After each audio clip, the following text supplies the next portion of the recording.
Okay, good evening, everyone, and welcome to today's virtual global spine meeting. I'm absolutely honored and privileged to be joined by Dr. Alan Daniels and Dr. Basil G. Diebo, both from the Brown University Department of Orthopedics. They are experts in the area of spine deformity, amongst other things, and really looking forward to what they could talk about today.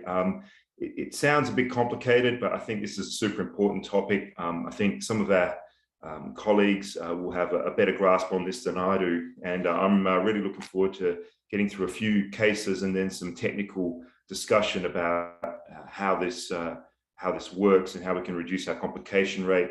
Basil has been just at NAS, and he's run from literally 2 podium talks to be here with us. So I'd like to thank him for being here, and I'd like to thank Alan for covering his patients back at home.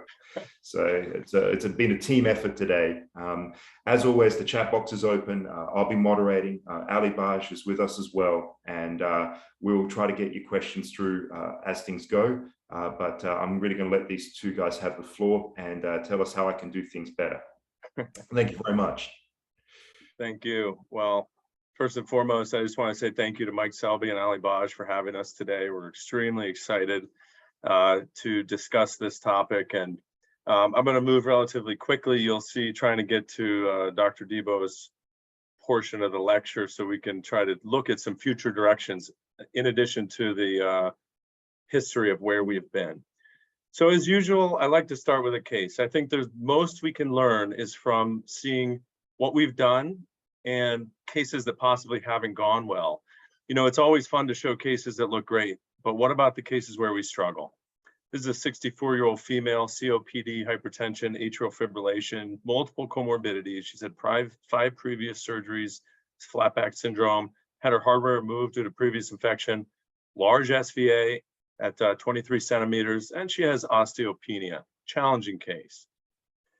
You see how she stands? I think it's always valuable to see, you know, this woman walks around without a walker, without a cane, fatigues easily, of course, because of the energy expenditure it takes to walk like this, but is still very active and quite fit despite her comorbidities and spinal alignment. You see here, she has a 3D reconstruction of her all spinal alignment. You also see, very importantly, despite the previous surgeries, she has open discs. You know, the black vacuum disc on a CT scan is a gift to the minimally invasive surgeon and also a gift to the spinal deformity surgeon, because it's an opportunity to realign through the disc space rather than through a 3-column osteotomy. Measurement parameters, extremely important for anyone doing spinal correction. I would strongly advise you to always measure them, pay attention to them, and utilize them in planning. The woman's pelvic incidence 73, relatively high. She has 25-degree lumbar lordosis, so her PILL mismatch is 48 degrees. Traditionally, many people say you should try to get it within 10, but we'll talk more about that. Her pelvic tilt is elevated at 25, and as I said, her SVA is elevated at 23. How do you treat this?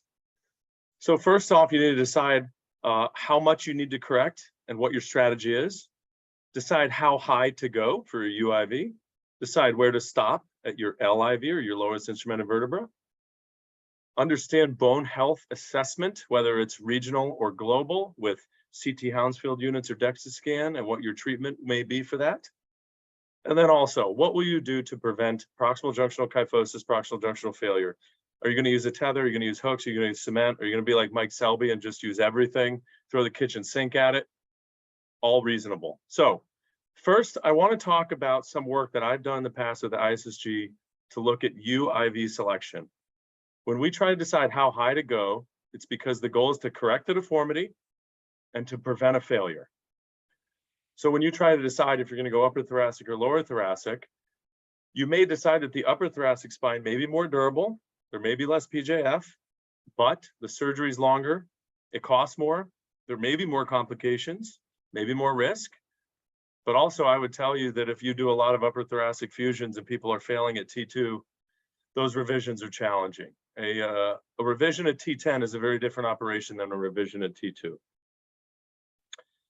And in my opinion, as someone who does a lot of adult deformity, I would tell you that some cases clearly require an upper thoracic UIV.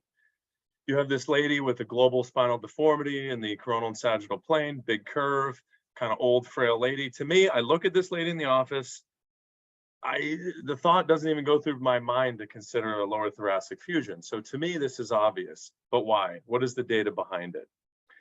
This was a study done with the ISSG because we wanted to determine when we should go upper thoracic versus lower thoracic. And we tried to determine based on radiographic, clinical, and HRQOL, or health-related quality of life outcomes, which patients required upper thoracic versus lower thoracic fusion. It's a retrospective review of the prospectively collected data from the PON database.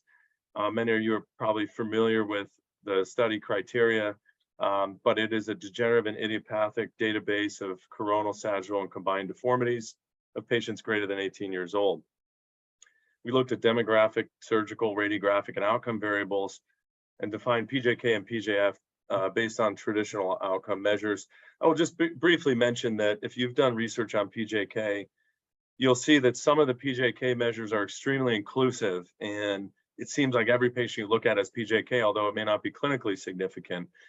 The reason that we've done that before, looking at angles such as 10 to 15 degrees of UIV to UIV +2, is that we're trying to determine who has an impending problem. And so you'll see that the proximal junctional kyphosis measures is a pretty low bar to see that. But if you look at proximal junctional failure measures, we're trying to determine who has a truly severe impending problem that's going to require surgery. So there were two cohorts of patients fused to lower thoracic versus upper thoracic spine. We compared them for the variables we mentioned, and we used multivariate regression to try to determine who underwent fusion to the upper thoracic versus lower thoracic spine. 300 patients were examined. EBL was just over 2 liters, so these were complex cases. 25% of them underwent 3-column osteotomy. In total, 28% required a reoperation and 78% required a complication. We're quite thorough in the ISSG to track these patients carefully over time to look at pseudoarthrosis, rod fracture, and long-term problems. So the complication rates tend to be quite high. Here we looked at the predictors for the decision to fuse the upper thoracic spine. 3-column osteotomy at an odds ratio of 2.3, greater preoperative thoracic kyphosis, and greater preoperative thoracic cob angle, all were predictive of fusion to the upper thoracic spine, and although not significant, but with positive odds ratios, female and osteoporotic patients. Furthermore, though, it's not free to go to the upper thoracic spine. There was increased EBL, increased OR time, but an improvement in SVA and lower rates of proximal junctional kyphosis. Overall, there was also a trend toward a lower rate of proximal junctional failure, but it was not significant. And no differences in long-term 2-year HRQOL, reoperate, pseudoarthrosis, or rod fracture between upper thoracic and lower thoracic endpoints. So in this study, which was a relatively simple methodology, we showed that patients with high pre-op thoracic kyphosis, big coronal cob angles or scoliosis, and patients undergoing 3-column osteotomy, surgeons tended to go upper thoracic. But to do that, they were able to achieve better sagittal correction and lower rates of PJK at the expense of higher OR time and higher blood loss, but no difference in clinical outcomes in the end. So what about expert consensus? One other brief study. We then surveyed the patients, surveyed the surgeons in the ISSG on 11 ASD cases. And we wanted to go over the cases to say, would you go upper thoracic or lower thoracic, and to develop an algorithm to help surgeons determine how high they should fuse. This is a case example. You see a complex kyphosis case with a scoliotic deformity. We gave extensive information on patient background, physical examination, DEXA scan, and health-related quality of life outcomes. And you see here that when the surgeons had to decide at the UIV and the lower thoracic spine, the most common level was T10, upper thoracic most common level was T3. And the most common determinants of going to the UIV were a proximal thoracic kyphosis, or as in the previous study, a presence of a coronal deformity. The most common determinant of stopping the lower thoracic region was a small thoracic kyphosis. In terms of the algorithm, it's in line with what we previously discussed, which is patients with a thoracic kyphosis greater than 55 degrees or a coronal deformity greater than 20 degrees, the surgeon should go to the upper thoracic spine. When trying to get more sophisticated and looking at whether you should stop at T11, T10 or T9, you would want to look at whether there's a 10 to 15 degree kyphotic angle at that region of the spine. And if there's a greater than 15 degree kyphosis, you may want to go to the next region up, meaning instead of stopping at the lower thoracic spine, go to the upper thoracic spine.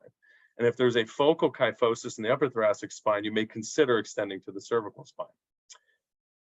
We then went back and tested the algorithm on patients in the database and found that if the algorithm called for a fusion of the upper thoracic spine, but the surgeon chose the lower thoracic spine, the chance of PJK was 76%. So there may be something to this algorithm. Therefore, it appears clear that the UIV selection depends on several factors. But what I would ask you to do is remember that institutional factors are important as well. Around the world and in the United States, wherever you are, your hospital may or may not be equipped to handle a T2 to pelvis fusion. So you need to take into account your own abilities and the institution's abilities to take care of major surgical operations. Because although I may sit here and say that the upper thoracic spine is advantageous because you have a thoracic Cobb angle or thoracic kyphosis, which is high, you've got to remember the surgical invasiveness, that the bigger the surgery on the patient, the more impact, and they may have more complications, which will land them in an ICU, or you may need supplementary services you may not have at your hospital system. So I showed you two studies where we tried to determine when a patient should have an upper thoracic fusion. These are very simple studies in the end, and there's many problems to this approach. And here's why. Many patients have different profiles in terms of their alignment with different lumbar deformities, thoracolumbar deformities. They may have different muscle and bone quality, different pelvic incidence, different flexibility of the remaining thoracic and cervical spine. And the question is, should we try to leave these unfused segments for the patient to auto-regulate themselves, or should we try to control it with a longer fusion? And then also determining the lordosis, which is what Dr. Debo is going to talk about, may have a factor in terms of our failure rates. So let's really talk about what fails at the junction, because when we mention proximal junctional failure, and many of them may fracture, but that's not the only element that can fail. The ligaments can fail with a spondylolisthesis, or the muscles can fail with a multi-segment kyphotic failure over time. And likely it's often a combination, aside from the acute fracture.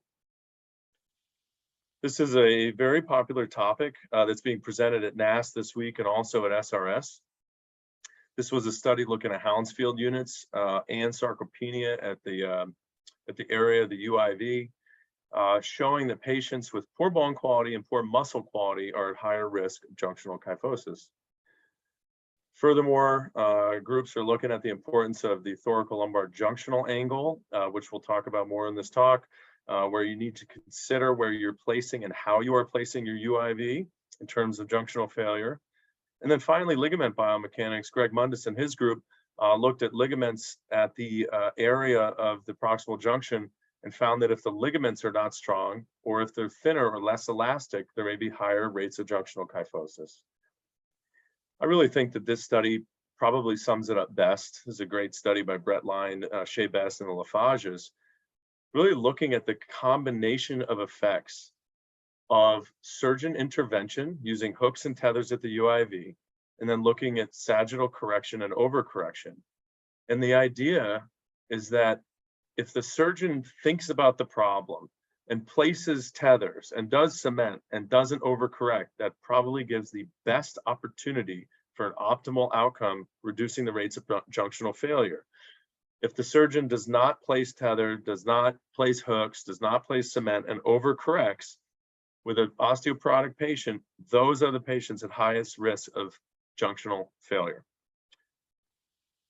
So here's the real question is, now being in practice a while, what do I do from a technical standpoint? What are the major points to try to reduce the rates of failure? I remember Daryl Brocky one time told me, he said, the bane of the spinal deformity surgeon is junctional failure. And any spinal deformity surgeon who's trying to correct complex adult spinal deformity will have junctional failures. So you've got to be in a hospital system that is prepared for these readmissions. You've got to have a team that understands when a patient says, my legs don't feel quite right, that may be an emergency. And you've got to be prepared and know how to revise these patients. I had a surgeon in my region who did a pedicle subtraction osteotomy, and the patient ended up with a junctional failure. And he just watched it and basically told me he wasn't sure what to do. Therefore, if you are going to undertake major sagittal corrections, you really need to be knowledgeable about how to revise them. So what I would say is the major points I consider is to try to ensure a proper lordosis correction, and also a proper lordosis correction in the correct region, because it has been shown that lordosis correction that is too proximal or too high may risk a junctional failure. Furthermore, if you pull the thoracolumbar junction back, people need their thoracolumbar junction to be either straight or kyphotic in both cases to try to balance their spine. So when people lay on the Jackson table, they tend to straighten the thoracolumbar junction, which then places their entire construct posterior to the sacrum. When that happens, junctional failure may happen. And then finally, thinking about using hooks or tethers or cement are all potentially helpful for reducing junctional kyphosis. And the honest truth is, if the surgeon is thinking about it, paying attention to it, does their best to avoid harm to the ligaments at the UIV, the combination of all of those things are probably what will help reduce junctional kyphosis when also combined with optimal alignment. So let's get back to the case. And I'll remind you that this case was 5 years ago, and I feel that I've learned a lot in the last 5 years. So she's 64, but medically relatively frail with osteopenia with a high SVA.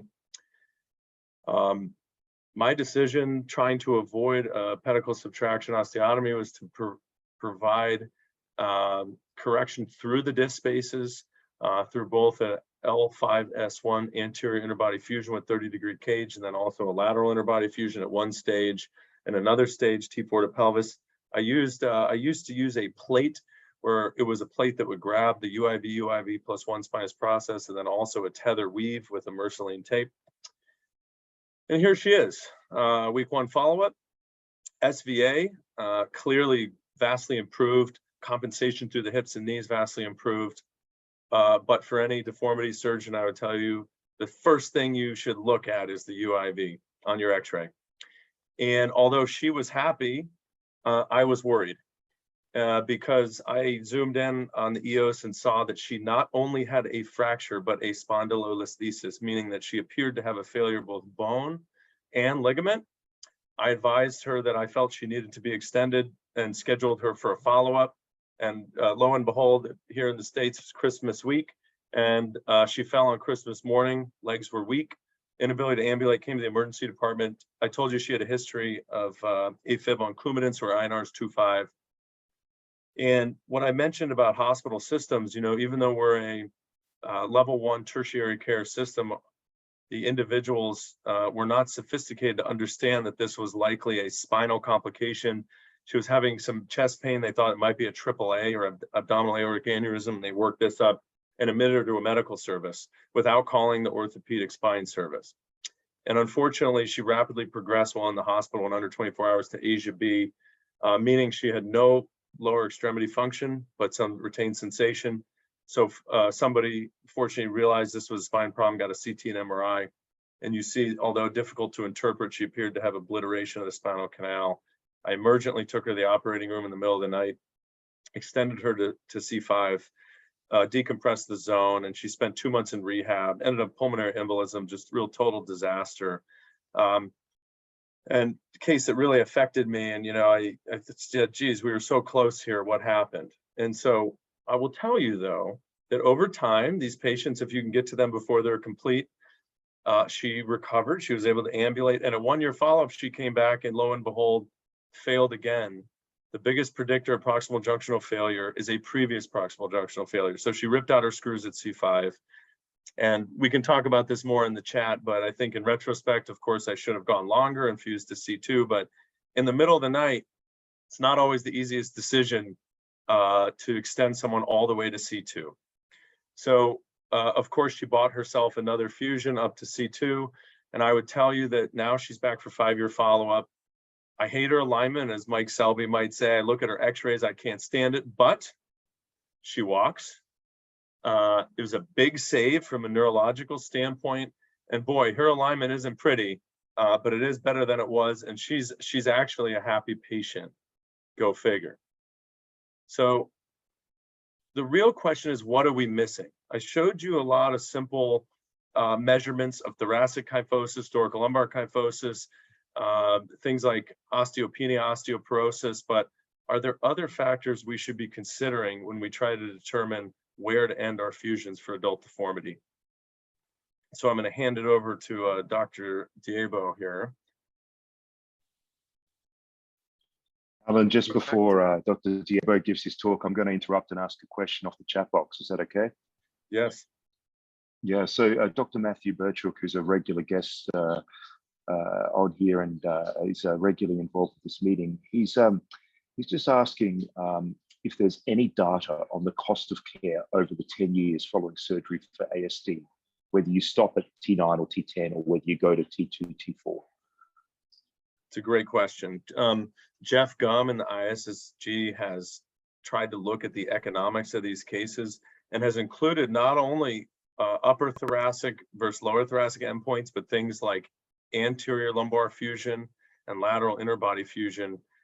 And so far, one of the challenges is that the qualities are so high for adult deformity. You know, our expenses are extremely high. And at this point, we still don't have good 10-year follow-up data. The new ISSG study, the CAD study, the complex adult deformity study, is really aimed at getting true 10-year follow-up data. One of the problems with most of the previous studies, we don't really have good 10-year data yet.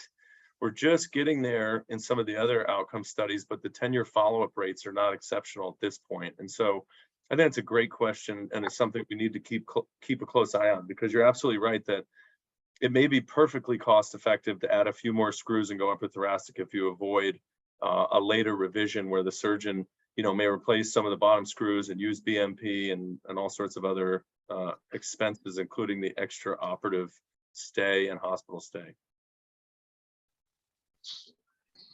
I suppose my thought on it is that, yeah, as you said, going to T2 or T4 is not a benign procedure. And I find that a lot of these cases have a tipping point in terms of blood loss and where patients start to go, you know, where it all starts to go a little wrong in the OR or afterwards. And I find that far more often going to T2 or T2, 3 or 4 than I do T9 or 10.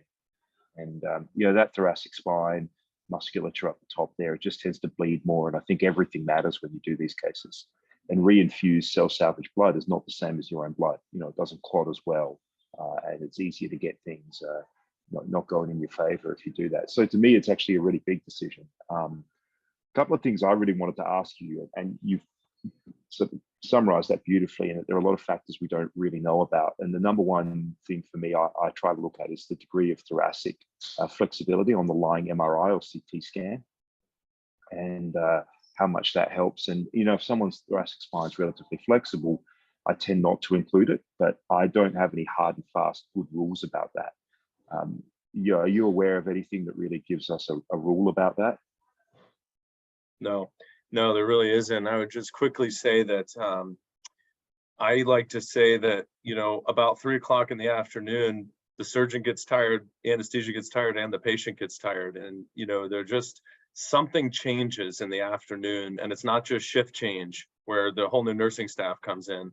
The patient becomes coagulopathic. And so I strongly agree that culturally here at Brown, it has drastically changed over the last 5 years, where when I started, the cases were routinely going till late afternoon, early evening, and the patients always get sick. They often had renal failure, getting blood transfusions. And I find if you can finish that case in the early afternoon, whether it's upper thoracic to lower thoracic, they just do better. And I agree with the thoracic flexibility statement, except I worry a little bit in the patient who has thoracic kyphosis. If they're very flexible, they may actually have a combined sarcopenic problem where they have trouble actually maintaining thoracic kyphosis over time. So it is a really tough problem. But I've had some patients who were really flexible in thoracic supine radiographs, which we routinely get. And I thought it would be great to stop lower thoracic, and then post-op, they seem to just kind of kyphose over into a comfortable position where, as you've stated in the past, I hated the x-ray, but they actually didn't hate their hyperkyphotic spine. So as long as they don't have a true junctional failure, as my lady did with a cord injury, they may actually be happy with a thoracic hyperkyphosis as long as they're relatively well balanced.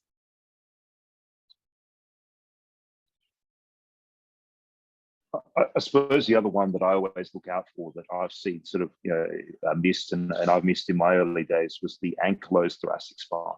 So the thoracic spine that actually looks relatively well aligned, but is basically just a big block of bone. And if you stop too low on those, then they can really fall off the top. There's no doubt. I don't know what your thoughts are on that. Yeah. And those failures can be the most dangerous potentially because they can get a true fracture through it. But generally, I believe a patient, if they have adequate bone quality, stopping in the middle of an ankylosed spine is actually a very reasonable thing.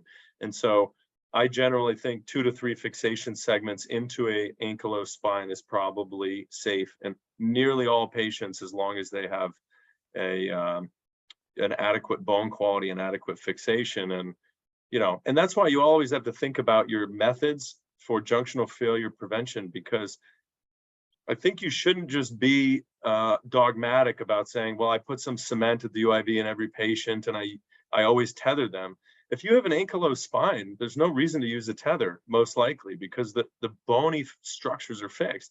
And there may not be a reason to use cement, depending on your fixation. So I think just thinking about each patient individually is what's so important. And I think what Dr. Diebo is going to talk about too, in terms of really trying to customize these corrections to the patient's, underlying health status, but also their alignment. All right, I reckon we should let Dr. Diebo start his talk. Are there any other questions from the panel? I don't think there's any others in the chat box at the moment. No. All right, let's go. Perfect. Thank you, Dr. Diebo. Absolutely. Can you guys hear me? Can you guys hear me? Yep, we've got you. Perfect. All right, awesome. So I'm going to talk about a couple of things that we haven't been thinking about a lot in the past few years when we realign our patients or we fix deformities. The first one is the axial plane or the third dimension. I mean, yeah, maybe those X-rays can tell you that this is a horrible deformity. There's a double curves, hyperkyphotic thoracolumbar spine, sagittal plane issues. But just imagine if you don't know that the patient has this, which is like a cobra-looking spine that's transitioned from the lumbar spine to the thoracic spine, the cervical spine is transitioned in the axial plane in a very, in kind of crazy way. But those were like kind of just nice figures for many years, and we didn't know what to do with them. I mean, all right, sure, I know the axial plane deformity, but what to do with it? Until we start looking at every single patient we do, and I'm going to show you how we're kind of using the axial plane these days to plan our surgeries. So for those that don't know, axial plane deformity is basically multiple aspects, but the two major ones is the rotation of the vertebra, and the second one is the translation of the vertebra in the bird eye view. This is called bird eye view, like you're looking from the top of the patient head, looking at the bottom, and the translation of every single level is an axial plane deformity, because as you might well guess that the entire spine should be straight looking down. Those are two figures that come with, unfortunately, a very expensive machine that we're fortunate at Brown that we have one. But basically this comes from the EOS full body image and 3D reconstruction of it, full disclosure. And this graph is basically giving you every single level and the rotation of it. So this is right-sided rotation. This is L5, L4, all the way to T1. This is the magnitude in angulation, meaning the more you rotate an axial plane, the higher the magnitude. This figure gives you the translation of the vertebra in the axial plane. So how much it is posteriorly translated or laterally translated. The bottom levels, L5 is in pink or purple. Then in green, the thoracic spine, and in blue is the upper thoracic spine. So you notice how the lumbar spine is kind of right and posteriorly translated a little bit, just generally speaking. And then the thoracic spine is way posteriorly translated to the left, and the upper thoracic is like that. So very, very interesting data, but we didn't know what to do with it. So I'm going to give you one example of how we do it. We start looking at the axial plane. This is a 64 years old male. PI minus L mismatch 42, severe sagittal deformity, hypokyphotic compensation, knee flexion. And he has a degenerative lumbar scoliosis as well, apex and lumbar spine. If you look at the translation of the levels in his three-dimensional analysis, you notice how T10 is the least rotated and more or less one of the least translated vertebrae, with a lot of vertebrae around it that are stacked over it, meaning there's about a three-level segment that's stable in the axial plane.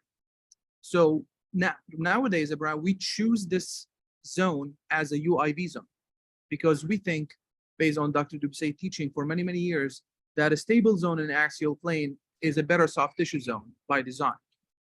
So for him, we chose T10 because of the minimal translation. I'm going to show you how we realign the spine in terms of lumbar lordosis, but the patient did perfectly well.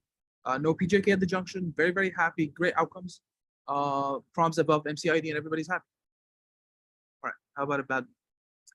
This is 74 female, multiple lever stenosis, osteopenic. We plan very meticulously before surgery all the time. And we decided to do the T10 to pelvis with an A-lift at the bottom. However, when she stood up, and it's very common, like shocking moment to a lot of surgeons, that patients don't stand up like you fuse them on a table. It's always hard to guess how they will stand up because we blame it all the time on pelvic tilt. We don't know if the patient will rotate to the back, not respond pelvic tilt wise, or correct their pelvic tilt because that plays the construct. And you might think, well, but we did pre-bend rod. So how would the rod look like that if I pre-bend it and planned it well? Well, obviously there's an error in the realignment, because if you look at this same construct, it just rotated a little bit with better pelvic tilt, you see that it's the same exact plan. So the problem wasn't the execution of plan, but actually the distribution of the lumbar lordosis, which is the second point that we're going to look at today. So how to better plan this? First of all, what went wrong? Why this failure happened in the PJK? Basically, in simple terms, it's an overcorrection phenomenon. If you look at FOS1, before surgery it was 36. After surgery, it's 46. So now you tell me it's 10 degrees. I'm going to show you at the very end of the slides how I think this range is very, very narrow. Overcorrection is so easy to do, and the implication and the failure after is catastrophic. So how we better do it nowadays, how we decide how much lordosis to put in every single segment from the bottom up. This is a patient 64, osteopenic, back pain for several years. This is the lumbar films. It's a classic bread and butter everyday case that we see in our offices. A little bit of degen, lateral listhesis in the coronal plane, loss of lordosis 5-1, hypercompensation, hyperextension at 4-5. This is the stenosis images, just to prove, this phenomena, degenerative disease, everything's bad. Now, the way we look at it is we go by segment. So we study the vertebra plus the disc below it. Now, when you do these measurements preoperatively, there's a couple nuances to this. First of all, the segmental lordosis here is not necessarily a true lordosis. It could be a compensation. For example, 4-5 will compensate for loss of lordosis in 5-1. So you might measure a lot of lordosis in this patient, but they are actually compensating with hyperextension most of the time.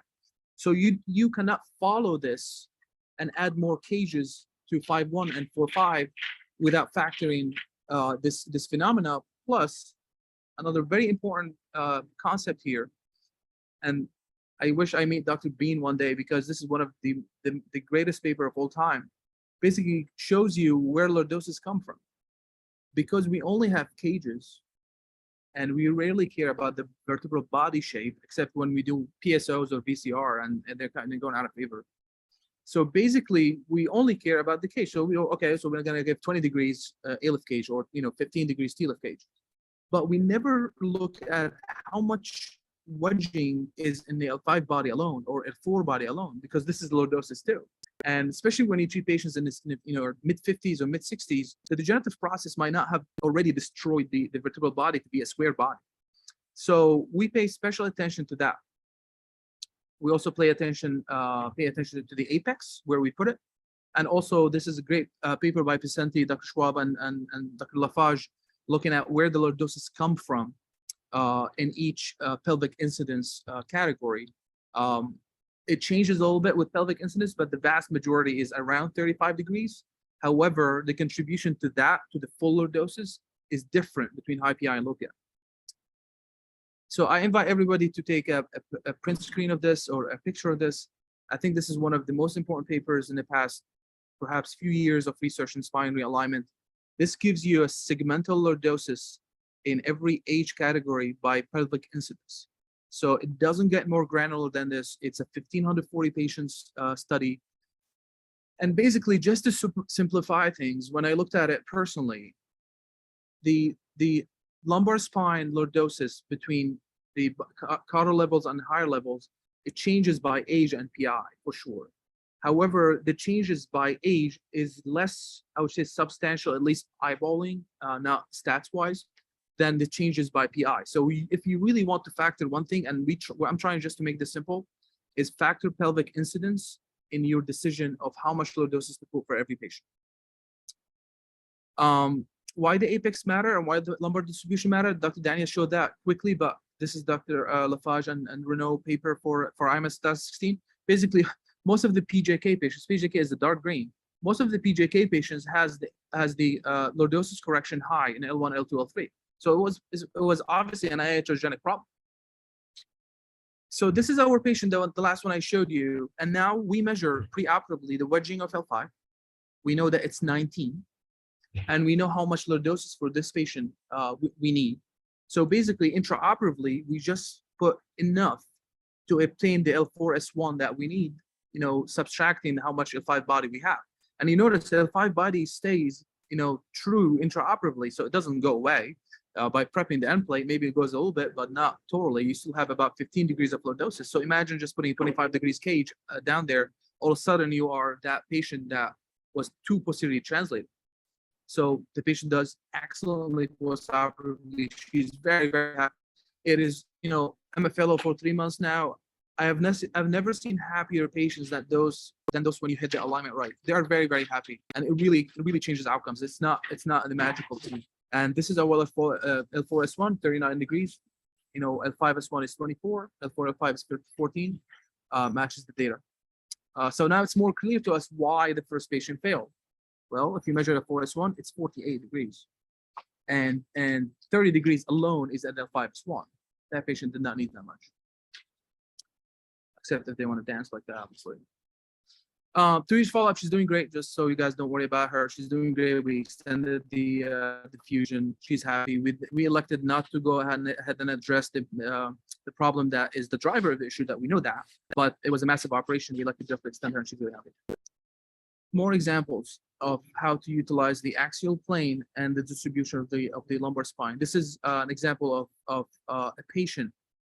This is the baseline. So she had already a T12 L5 fusion with in place. She has L4S1 of 41 degrees. The decision was made to do an extension of fusion to T9. If you look at the axial plane, T9 is about the most posteriorly translated vertebra in the entire spine. So basically, the decision was made to go to the UIV, which is very posteriorly translated. Eventually, the patient really wasn't happy, and there's a PJK up top. The issue with that, so you can say, well, unfused spine, primary spines could have a lot of posterior translation, and the patient has no problems. However, fused spine are just not normal. They are not a physiologic thing. Our solution to fuse people is driven by the lack of better options. So a fused T9 to pelvis is different than non-fused T9 to pelvis, despite having probably the same posterior translation. This is an example of suboptimal overcorrection. If you look at the L5 plus L5S1 disc, you notice that it is 34 degrees alone. And then you have 10 above and then 10 above. So you basically have way too much correction. And you notice how PJK occurs at the junction. And some things I just started noticing, observing cases and outcomes and doing them with Dr. Daniels, that we don't only give lordosis to patients, we elongate the lumbar spine by putting those cages. They have heights, 12, 14, 16. So you notice there is about 20 millimeter of increased lumbar lordosis length by those cages. So you're basically translating the apex or the curve of the lumbar spine too high. It's like having a waist around, mid chest. So it's not physiological. It won't work. PJK was obviously the results of this. This one is a good example where a pure sagittal deformity, axial plane is more or less normal. So our job was on the easier side, just restore the sagittal plane, as easy as you might think it is. And then we elected to go to T9. T9 only had about 45 millimeter of posterior translation, which was not a lot. We restored L4S1 to 132 degrees. Not a lot of proximal lordosis correction. And that even in a classic teaching way, this is the apex of thoracic spine. It's a huge no-no. But it seems like sometimes, like this one case example, if you hit it right, PJK might not happen. This is an example that those concepts apply to degen as well. Even if you're doing one level fusion and obtaining a 3 degrees L4S1, after that, it's a huge problem for the patients. And they are miserable. I mean, you can tell pelvic tilt is 37. We go with segmental lordosis based on the French data that I just showed you, the French paper. L4, L5 to her pelvic incidence is 15. L5S1 is 18. Simple. We calculated the wedging of the body. We gave enough cage. We have 17 by 15, and it's a beautiful alignment. So I know it's silly, and maybe Virginie will yell at me for like how silly this this slide is, but this is how I look at alignment in my head. This is the head, trunk, and this is the femoral heads, or pelvic tilt. If you overcorrect, there's a posterior translation to the construct. It causes overcorrection, PJK, mechanical complication. If you undercorrect, you go into anterior translation, and you have disability proven by correlations to ODI and SF36. The problem is, in my head, there is a tipping point where you can posteriorly translate as much. At some point, when you pull the patient back too much, I don't know what the number is, there's a tipping point where they basically totally collapse in alignment-wise, and they kind of, I'm going to show you what in my head happens, but basically this zone is very narrow, probably overcorrection of 10 to 15 degrees. I don't have data, we have to look at it, and we're looking at it actively right now. Probably only 10 to 15 degrees increase of lumbar lordosis is enough to tip that patient, and then you have this person, and you notice how pelvic tilt is very high here. But basically what happened is the entire construct will move posteriorly, and the pelvis will rotate to the back in a high pelvic tilt phenomenon. So you pull the patient back, they sit on their pelvis, and miserable outcomes. In conclusion, we believe in lumbar redistribution. I think we shouldn't rely on what the patient has, because there is a lot of complex pathology in the compensation for adjacent segments. So there could be a fake lordosis, could be compensatory lordosis. So always rely on what the data showed us in normative population by age and pelvic incidence. We care about apex location of lumbar spine. We care about the translation of the constructs, and we have some actually case reports on purely translating the construct impacted alignment and pelvic tilt. Axial plane deformity, I think, is very important. For the UIV choice, the least translated and the least rotated level is probably with better soft tissue and better stability. Of course, as Dr. Daniels mentioned, fatty infiltration and household unit is very, very important. This was my disclosure slide. I think Alan is the smart one. I just listened to Virginie and Dr. Dube say that's basically what I do. This is our research team, and thanks. Hey, Basil, that was great. This is Ali Baj. First of all, thank you, and to Dr. Daniels for coming today and presenting. This is such an exceptionally important topic. A couple of questions, Basil. When I was thinking about when I was listening to your talk, it's funny how for a long time what we were all worried about, which is not correcting enough, right? Not enough correction, not dialing in enough. Keeping, the x-rays don't look perfect. And now from both of your talks, both Alan's and yours, right, the theme, as we all know, is becoming well, overcorrection is the problem, whether it's overcorrecting in the lumbar lordosis, overcorrecting up top. I mean, are we ever going to get this right? You know what I mean? I feel like in the next few years that the themes of the deformity conferences is going to be undercorrection is the key, right? Undercorrection is the key. And I think to all of us, it's certainly starting to appear more intuitive that, you know, the patients, especially the elderly ones, just cannot physiologically or clinically go back and get realigned that much and you know, go back 10, 15, 20 years structurally. And I think the undercorrection component is probably what's going to keep them safe. We just have to know what that number is. Do we undercorrect by 10 degrees, by 15 degrees, by 50%? But that's what I thought about when I was listening to both your talk and Alan's talk. But thank you both very much. This was very, very helpful and very nice discussion of a very important topic. So thank you, guys. Yeah, thanks, Dr. Baj. Dr. Daniels, you want to say something before I do?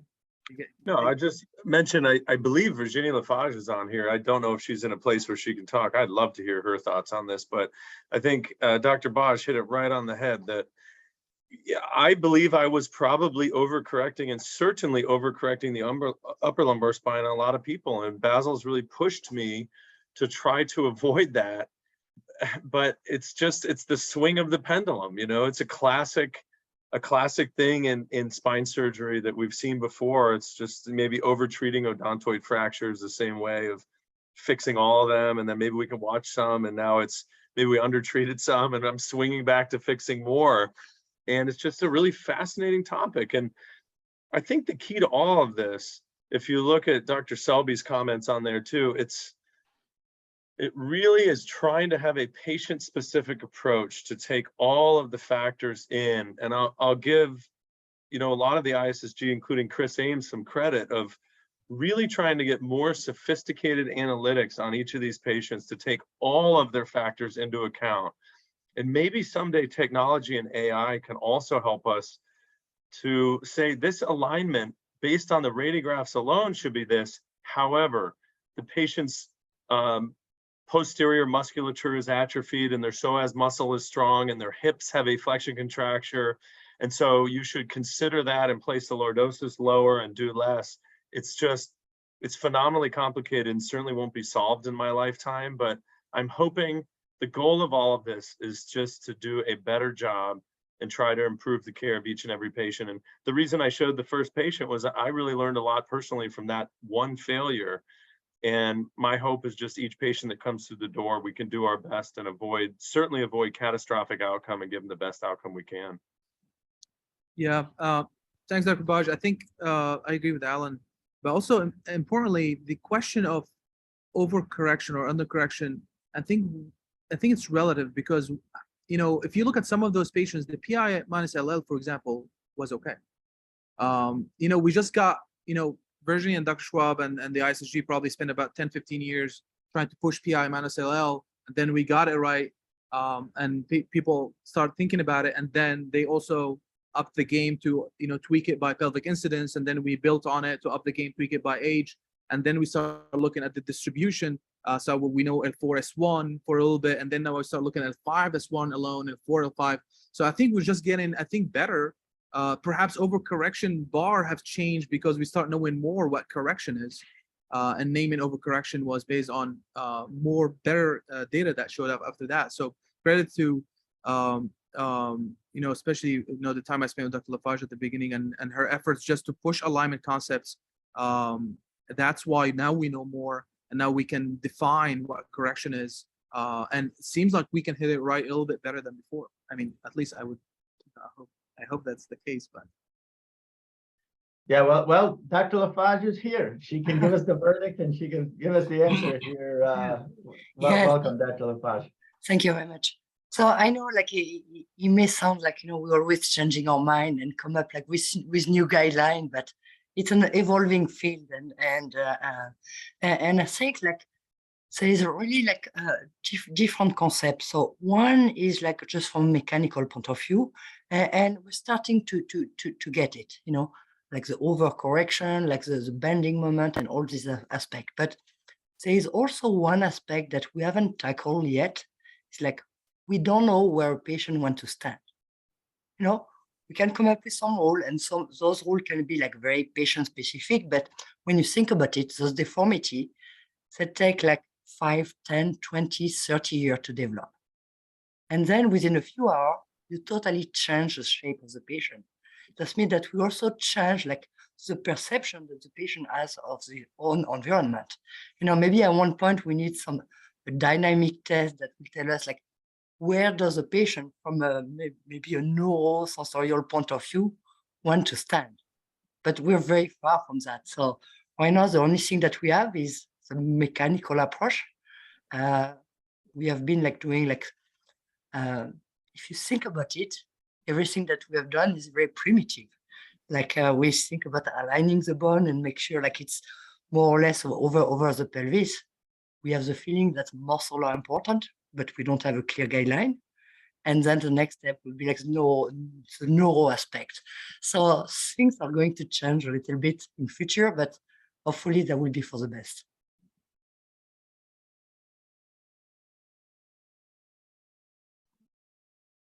Thank you so much. Thank you, Dr. That was Lafarge. a really nice recap.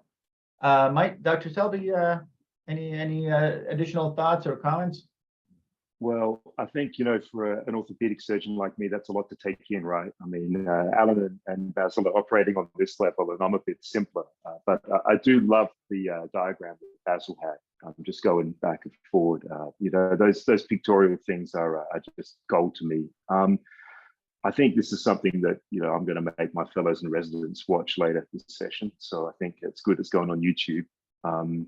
I think there's a few nice comments in the chat box, but I don't think there's any other kind of major things to talk about at the moment.